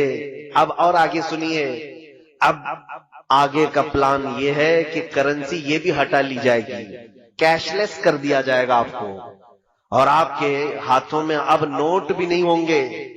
دیکھیں آپ ڈیجیٹل انڈیا کا نعرہ لگتا ہے کہ نہیں لگتا؟ آپ کے پاس پے ٹی ایم ہو، اے ٹی ایم ہو، موبائل سے آن لائن آپ پے کر دیجئے. آن لائن سسٹم چل رہا ہے کہ نہیں؟ اب کوئی بھی پیسے بہت زیادہ لاکھوں کے جیب میں لے کے نہیں گھومتا، بلکہ اب آن لائن ٹرانزیکشن زیادہ ہے تو کوئی موبائل سے کر دیا یا پھر اے ٹی ایم سے کر دیا. اس سے بھی آگے کی بات سنیے آپ، اس سے بھی آگے کی بات. یہاں کوئی بٹ کوئن والے لوگ ہیں کیا؟ بٹ کوئن اگر ہیں تو توبہ کر لیں، اس سے باز آ جائیں. بٹ کوئن ایک کرنسی ہے جس کو آج تک کسی نے نہیں دیکھا، لیکن اس وقت بہت زیادہ وہ خریدی جا رہی ہے. بٹ کوئن یہ مافیا چلا رہے ہیں اس کو، کچھ مجرمین ایک کرنسی چلا رہے ہیں پورے ورلڈ میں. اللیگل ہے یہ، لیکن اس کی قیمت جانتے ہیں؟ ایک بٹ کوئن 12 لاکھ 13 لاکھ کی بکتی ہے آج، اور بیوقوف لوگ خرید بھی رہے ہیں. آج خریدا آپ نے 12 لاکھ، کل بیچو تو شاید 13 لاکھ میں بک جائے. تو سوچتے ہیں راتوں رات ہم لاکھوں کما رہے ہیں لوگ آن لائن، لیکن وہ ہاتھ میں نہیں ہوگی آپ کے. وہ کرنسی آپ کیسی دکھتی ہے وہ معلوم نہیں، لیکن آن لائن ہے. یہ ان کے منصوبے سنیے. ایک حدیث کی طرف آ کر میں اپنی گفتگو کو سمیٹتا ہوں، ختم کرنا ہے، آخری بات ہے. یہ گفتگو رات بھر چلے تو بھی ختم نہیں ہوگی جو ٹاپک انہوں نے دیا ہے. بس میں آپ کو صرف ایک چسکی دے کر کے جا رہا ہوں، بس کہ آپ ایک گھونٹ پی لیں، انشاءاللہ بعد میں پانی پھر سے پلایا جائے گا. آگے کا پلان یہ ہے کہ کیش لیس کر دو، اور اے ٹی ایم پے ٹی ایم کچھ کارڈ بھی نہیں، بلکہ کرپٹو کرنسی ایک آئے گی. کرپٹو کرنسی کیا ہے؟ ایک چھوٹی سی میموری کارڈ کی طرح سا ایک چپ، جیسے موبائل میں ڈالتے ہیں آپ، اس میں سارا ڈاٹا آتا ہے کہ نہیں آتا؟ چھوٹی سی چپ آپ کو ان بلٹ کر دی جائے گی ہاتھ میں، اور یہ آلریڈی آسٹریلیا میں چل رہا ہے.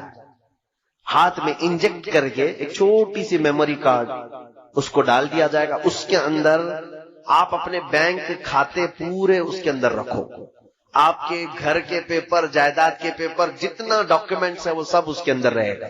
ظاہر سی بات ہے پیپر گم ہو جائے تو بھی کچھ فرق نہیں، آپ پیپر جلا دو، نوٹ ختم کر دو، سارا آپ کا کہاں ہے؟ آپ کے ہاتھ میں. آپ کو تو اچھا لگے گا نا. اب کارڈ لے کر کے چلنے کی بھی ٹینشن نہیں، پیسے لے کے چلنے کی بھی ٹینشن نہیں، میرے ہاتھ میں چپ ہے، اور چوری ہونے کا بھی ڈر نہیں، کوئی چوری بھی نہیں کر پائے گا. کیا کرے گا؟ تو سب کو یہ آسان لگ رہا ہے، اور لوگ قطار میں لگ لگ کر کے ان بلٹ کروا رہے ہیں کرپٹو کرنسی کو. لیکن اس کا دوسرا پارٹ کیا ہے جانتے ہیں آپ؟ اچھا اس کو آپ کیسے دیکھیں گے کہ میرے اکاؤنٹ میں کتنے؟ آپ اپنے انگوٹے کا اپنا تھم کہیں پریس کریں، تھم پریس کریں گے آپ تو آپ کا پورا جتنا اکاؤنٹ ہے وہ ڈیجیٹل میں دکھائی دے گا کہ آپ کے پاس اتنے لاکھ روپے ہیں، اتنے ہزار روپے ہیں، آپ کے جائیداد کے پیپر یہ ہیں، سب آپ دکھا سکتے ہیں کسی بھی جگہ. وہ ہوگا کچھ پلان، میں نے تو اب تک دیکھا نہیں، لیکن سنا ہے یہ چل رہا ہے. اب اس کے بعد کیا ہوگا؟ اس کے بعد کیا ہوگا؟ ہم نے کرنسی سب ہٹا دی، گھر میں بھی پیسے نہیں، بینک میں بھی پیسے نہیں، کہیں نہیں، سب کہاں ڈال دیا ہم نے؟ اس چھوٹے سے چپ میں ڈالا ہے. لیکن وہ ویلیوبل ہے، دنیا اس کو کہے گی تم کو دکان میں کچھ خریدنا ہے تو جاؤ تھمب لگاؤ، 1000 روپے کے سامان خرید کر کے لاؤ. ابھی کل ہی ہم جا رہے تھے دھورا جا رہے تھے، ہم نے دیکھا جس کار میں ہم بیٹھے ہوئے ہیں کار پر ایک چھوٹی سی وہ چپ لگائی تھی، ٹول ناکے سے کار گزری، اچانک اس کا گیٹ اٹھ گیا. یہ جدید ٹیکنالوجی دبئی میں تو بہت پہلے سے چل رہا ہے کہ آپ ٹول میں کھڑے ہو کر کے پیسے بھرنا، جو چھٹے واپس لینا ضروری نہیں، 3 مہینے بھر کا شاید ریفل ہوتا ہے. ایک چھوٹی سی چپ دیتے ہیں، کار کے سامنے والے گلاس پر آپ لگائیں، جب بھی آپ کو ٹول کے اندر سے جانا ہے اور اچانک گیٹ اٹھ جائیں گے، واپس آنا ہے، دن میں گھومتے رہو. یہ آپ کی بریلی میں کل میں نے دیکھا ہے کہ نہیں ہے، چپ لگ رہی. تو اس کا مطلب ہوا جو ٹول لینے والے تھے ان کی سب چھٹی ہو گئی، پیسے لینے والے بھی نہیں، دینے والے بھی نہیں، سب پیسہ اس چپ میں آیا ہے. اچھا یہی سسٹم ہمارے ہاتھ میں آ جائے تو آپ کو سمجھے گا اور اچھا ہے. جہاں جائیں پیٹرول ڈالنا ہے ہم ہاتھ کو لگا دیں گے، پیٹرول آ جائے گا۔ ڈاکٹر کو پیسے دینا ہے وہاں پر بھی ہم اپنا تھم پریس کر دیں گے، اس کو جتنی بل ہے اس میں سے نکل کے چلی جائے گی۔ آسان آسان، یہ جو میں بتا رہے ہیں آسان۔ جب تم سب آسانی میں آ جاؤ گے، پوچھو آپ خود سے کہ حضرت یہ چلتا کس سے ہے؟ ظاہر سی بات ہے، چپ میرے اندر پڑی ہوئی ہے، میں پریس کرتا ہوں، میرا اکاؤنٹ کیسے دکھے گا؟ کیسے دکھے گا؟ میں یہی کہوں گا کہ یہ سارا انٹرنیٹ سے چلے گا۔ کیسے چلے گا؟ انٹرنیٹ سے چلے گا۔ اے میرے عزیز، تمہیں یہی ہوش سنبھالنا چاہیے۔ دوسرا سوال تم یہی کرو کہ اگر انٹرنیٹ بند ہو گیا تو کیا ہوگا؟ اور انٹرنیٹ نہ میرے ہاتھ میں نہ تمہارے ہاتھ میں، سارا ان کے ہاتھ میں ہے۔ انٹرنیٹ یہ جس وقت چاہیں بند کر دے۔ جس وقت انٹرنیٹ بند ہوا وہ تمہاری چپ تو وہیں پڑی ہوئی ہے، سامان والے کے پاس جاؤ گے انگلی گھستے رہو، کچھ نہیں نظر آئے گا، کیونکہ انٹرنیٹ سے چلتا ہے۔ آج بھی آن لائن ٹرانزیکشن کا جو نقصان کشمیر میں ہوا، ان کشمیریوں سے پوچھو، 1 مہینے تک ان کا نیٹ بند رکھا گیا تو ان کے ٹرانزیکشن سب پورے کے پورے وہی سے ٹھپ پڑ گئے۔ جو آن لائن کرتے تھے کاروبار ان کا سب ٹھپ پڑا ہوا ہے، کیونکہ نیٹ ہی نہیں چل رہا ہے تو کیسے کریں گے؟ پیسہ تو اکاؤنٹ میں ہے لیکن وہ دیکھ نہیں سکتے۔ میرے موبائل میں ایپ ہے، ایپلیکیشن ہے بینک کا، میں ڈائریکٹ کھول کر کے دیکھ سکتا ہوں کہ میرے اکاؤنٹ میں کتنے پیسے ہیں، لیکن میرے عزیزوں کب دیکھ سکتا ہوں؟ جب میرے موبائل میں انٹرنیٹ اوپن ہے تو۔ اگر انٹرنیٹ بند ہے تو میں موبائل لے کر کے دن بھر پھروں، مجھے پتا نہیں ہوگا میرے بینک میں کتنے پیسے ہیں۔ صحیح بات ہے کہ نہیں ہے؟ تو آپ کو ڈیجیٹل لائف میں لایا جائے گا، اور کرپٹو کرنسی کے نام پر ایک وقت ایسا آئے گا، وہ حدیث کی طرف میں لے چلتا ہوں۔ میرے آقا صلی اللہ علیہ وسلم نے فرمایا کہ میری امت پر ایک وقت ایسا آئے گا کہ لوگ قحط میں پڑ جائیں گے، بھوکمری کے شکار ہو جائیں گے، یہاں تک کہ وہ غریبی اور مفلسی میں ایک دوسرے کا گوشت کھانے کی کوشش کریں گے، ایک دوسرے کا خون پینے کی کوشش کریں گے۔ کیسے؟ یہ وقت آئے گا جب آپ خرید نہیں سکتے، بیچ نہیں سکتے، کچھ نہیں کر سکتے، گھر میں بھوکا تو نہیں مرے گا آدمی، ساری چیزیں ختم کر دی جائیں گی، تب پھر آدمی ایک دوسرے پر جھپٹ پڑے گا، قتل کرنے کی کوشش کرے گا، انسان کا گوشت کھانے کی کوشش کرے گا۔ ان تمام چیزوں کی طرف اگر کوئی لانے کی کوشش کر رہا ہے تو یہی دجالی جو تنظیمیں ہیں۔ میرے عزیزوں یہ ٹاپک چھوٹا نہیں ہے، بہت طویل ہے، پھر کسی دوسرے وقت پر میں ضرور حاضر ہو کر عرض کرنے کی کوشش کروں گا۔ جو کچھ بیان ہوا وہ آغاز باب تھا، آج یہ کہنا مناسب ہوگا، جو کچھ بھی بیان ہوا وہ آغاز باب تھا، لیکن میں انٹلیکچوئل طبقے کو یہ ضرور کہنا چاہوں گا، تم الرٹ رہو، تم حدیثوں کو پڑھو۔ اللہ کے نبی صلی اللہ تعالی علیہ وسلم نے ہر بڑے حادثے سے تمہیں پہلے ہی بتا دیا ہے کہ کیا ہونا ہے، لیکن صرف حادثے نہیں بتائے کہ قیامت آ جائے گی، دجال آ جائے گا، یاجوج ماجوج آ جائیں گے، بلکہ حدیثوں میں تم یہ پڑھو حضور نے ان سے بچنے کے طریقے بھی بتائے ہیں۔ یہ میرے آقا کی شان ہے، جہاں حادثوں کی خبر دی وہیں میرے آقا نے یہ بھی بتایا کہ تم اپنے آپ کو کیسے بچا پاؤ گے۔ جیسے کہ ایک حدیث ملتی ہے کہ حضور صلی اللہ تعالی علیہ وسلم نے فرمایا قیامت کے قریب تم دیکھو گے انگلیوں کے پور سے لوگ گناہ کریں گے، انگلیوں کے پور سے، شاید اس زمانے کے لوگ جانتے بھی نہیں ہوں گے انگلیوں کے پور سے گناہ کیسے ہو سکتا ہے۔ آج ہم دیکھ رہے ہیں سارا گناہ ٹچ اسکرین سے ہوتا ہے کہ نہیں ہوتا ہے؟ ٹچ اسکرین سے ہماری انگلیوں کا یہ پور سامنے کا حصہ، یہی تو موبائل پر ٹچ ہوتا ہے۔ ہر نوجوان بچے اور بچیوں کے ہاتھوں میں جو آج موبائل ہے، اور اپنی تنہائی میں اور اپنے مجمع میں یہ کیا کیا دیکھتے ہیں یہ اللہ جانتا ہے، اور وہ بھی جانتے ہیں کہ اکثر لوگوں کا موبائل غیر امانت دار ہے۔ بہت سارے لوگوں کا موبائل ان کے دل سے زیادہ غلیظ ہو چکا ہے۔ میرے عزیزوں یہ ہم انگلیوں سے اتنے گناہ کر رہے ہیں جتنی ہماری شرمگاہ بھی اتنے گناہ نہیں کرتی جتنا ہماری انگلیاں گناہ کر رہی ہیں۔ جتنی مرتبہ تم نامحرم عورتوں پر ٹچ کرتے جاؤ گے